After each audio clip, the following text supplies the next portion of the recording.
Today we got the new hero Celeste, and while this video is a little bit early, I wanted to talk a little bit about Valve's kind of new design philosophy for these heroes.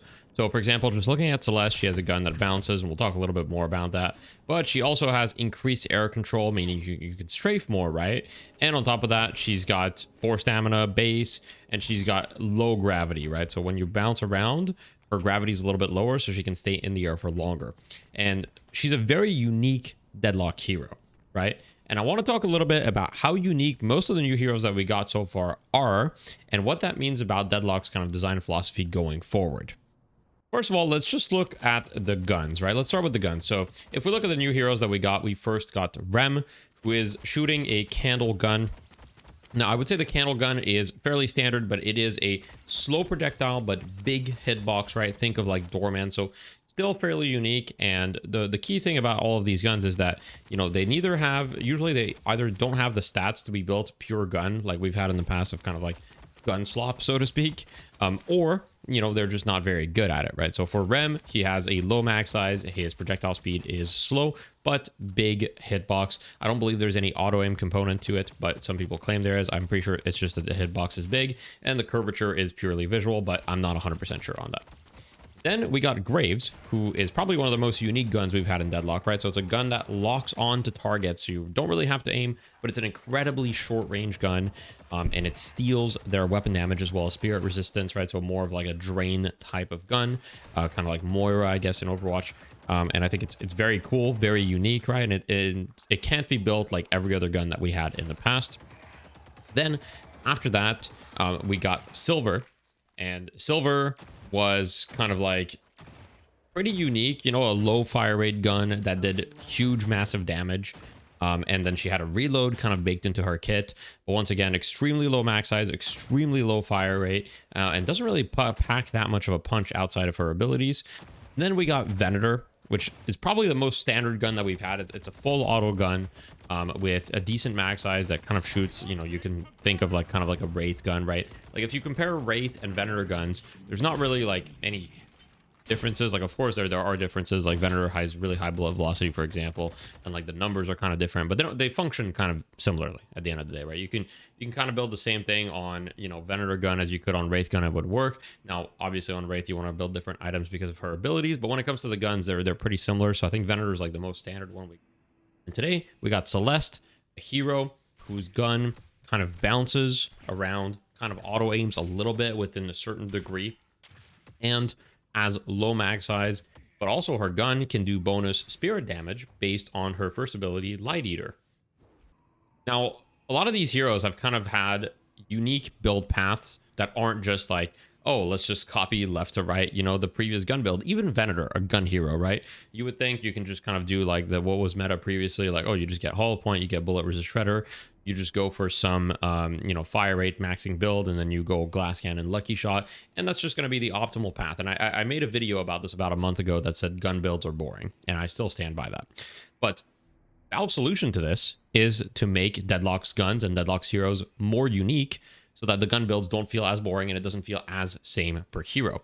So with Valve's solution being to have more unique guns, let's compare something. So previously, right, if we look at the kind of 1.0 heroes, we had Paradox. Now if you shoot Paradox gun, right, it's kind of just a burst fire gun. Now it has a slightly different feeling, but at the end of the day, it's just a burst fire gun. You shoot 7 gun, it's kind of the same, right? Like the burst is slightly faster, okay, but you know, it doesn't really feel that different. Yeah, the max size is a little bit different. And then you look at Lash gun, and you've got the same exact max size as 7, and the burst doesn't feel that different either. Now the sound and everything is different, but you know, functionally they were the same. And then if you look at full auto guns, right, you could look at a gun like Haze, or you know, a gun like Haze just shoots kind of full auto, and then a gun like Wraith also shoots full auto, and then a gun like Warden is also full auto. Now of course Warden was a little more unique because he has a slow projectile size, but at the end of the day, you know, you could kind of build a lot of these gun heroes like kind of the same, right, without needing to pay too much attention to the specific kit of the hero, because a lot of heroes were generalists, and a lot of heroes kits, like, you know, didn't really like interact with their gun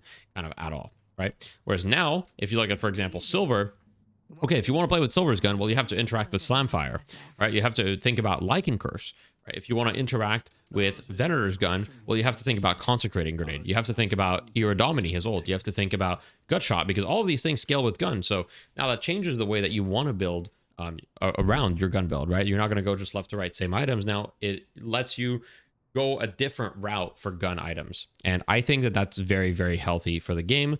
But what does that mean for the future?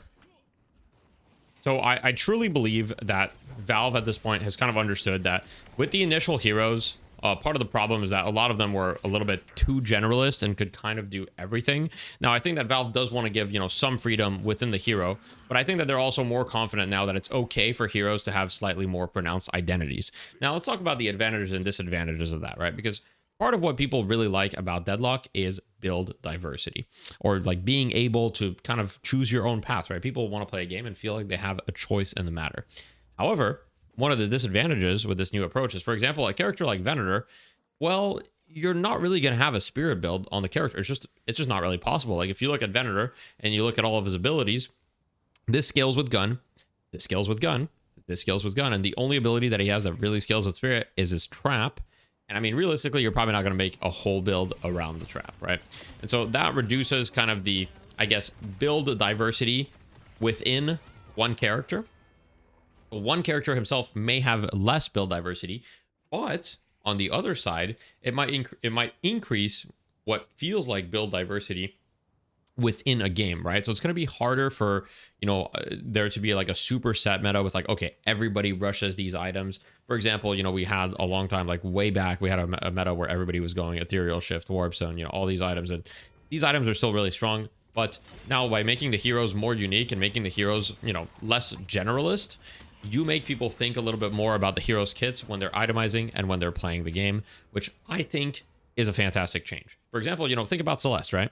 Celeste has reduced gravity. She has increased air control. Now, that makes stamina mastery kind of a must buy on her, right? So in theory, it's like you can play Celeste without buying stamina mastery, but you're putting yourself at a significant disadvantage. So why would you do that, right? So that does reduce the amount of, build variety within Celeste. However, right, on the other hand, it means that even if stamina mastery isn't like a meta item, you'll still see Celeste players buying stamina mastery, most likely. Right, you'll still see Drifter players buying melee items. We see this even with the other heroes, right? For example, Mina having a very strong spirit identity. It's like you're not going to see Mina build full gun because, well, she mostly scales off spirit. So I think Valve is kind of generalist heroes that kind of all function, the same, with like abilities that are kind of unique, but you can also just kind of like ignore them and just build your gun if you really want to, because all guns kind of work the same. And if your gun just has good stats, you'll be able to kind of build gun and be fine with that. And I mean, we saw Sinclair have a gun build. We saw Calico have a gun build. She still does.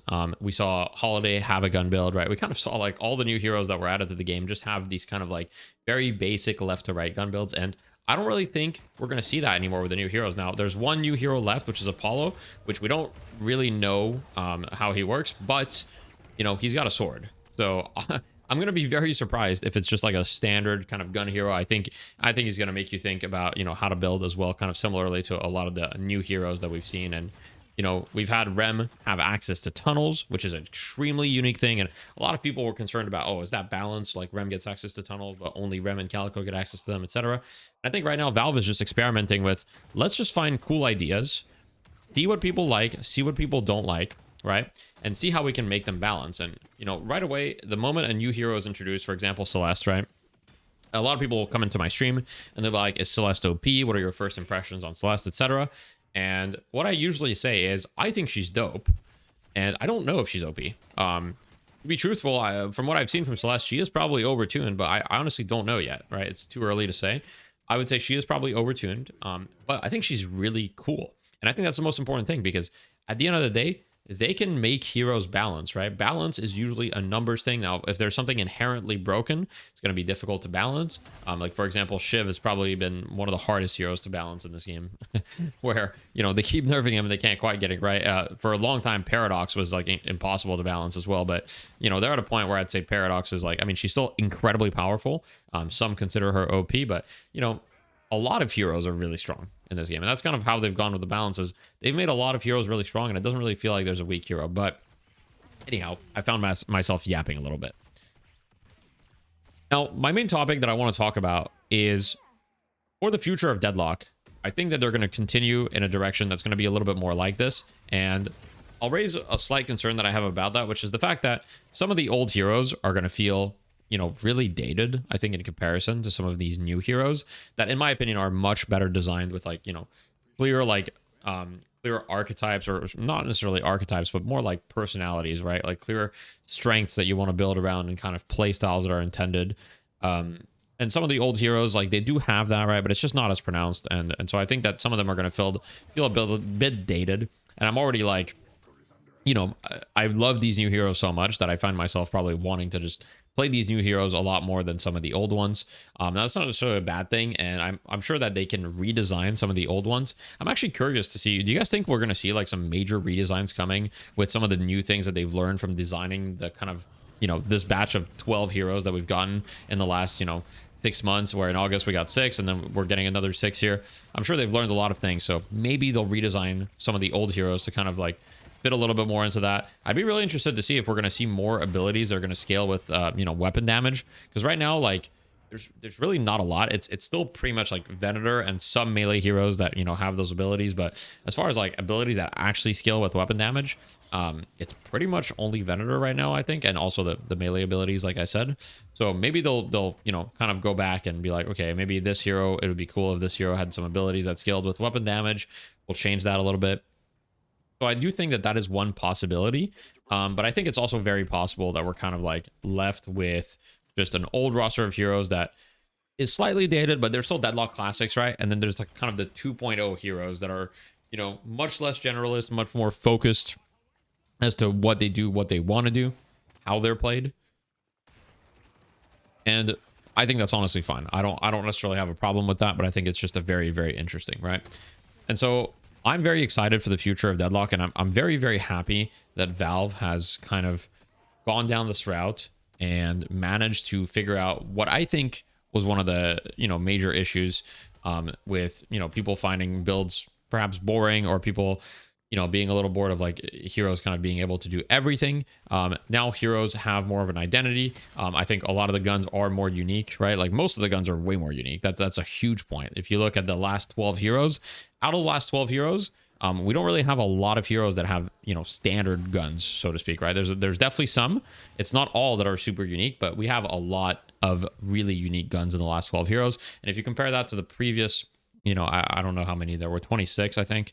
If you compare that to previous 26 heroes, it's really night and day. Like in the previous 26 heroes, there was not a lot of unique guns, like at all, if any. It was just kind of like, you've got a shotgun, you've got an SMG, you've got, you know, a sniper. And it's kind of like that. So that was it. Just a little rambling about what I thought was cool about these new heroes and the kind of design direction that Valve has gone in. I hope you guys, you know, really enjoyed this patch. Apollo is going to be coming in a couple days as well, so we'll get all the new heroes. It's been a blessing to kind of get to share this with all of you guys and play Deadlock, and I think Deadlock is just awesome right now. And you know, we should enjoy this period before the next one, because, you know, in about 3 weeks we'll probably start complaining about all the new heroes and how they're, you know, OP or unfun or whatever. Like, you know, at first it's like, oh, Mina's so cool, and then a month later we're like, yeah, you know, Yoshi should break Mina's knees in game. So maybe we'll be like that about Celeste as well, because I mean, she does seem like she has like crazy movement. So, you know, it's really cool. It might be a nightmare to balance, but I'm still excited to play Deadlock, and I hope you guys are too. Now, without further ado, I hope you guys have a wonderful evening, and I'll catch you soon.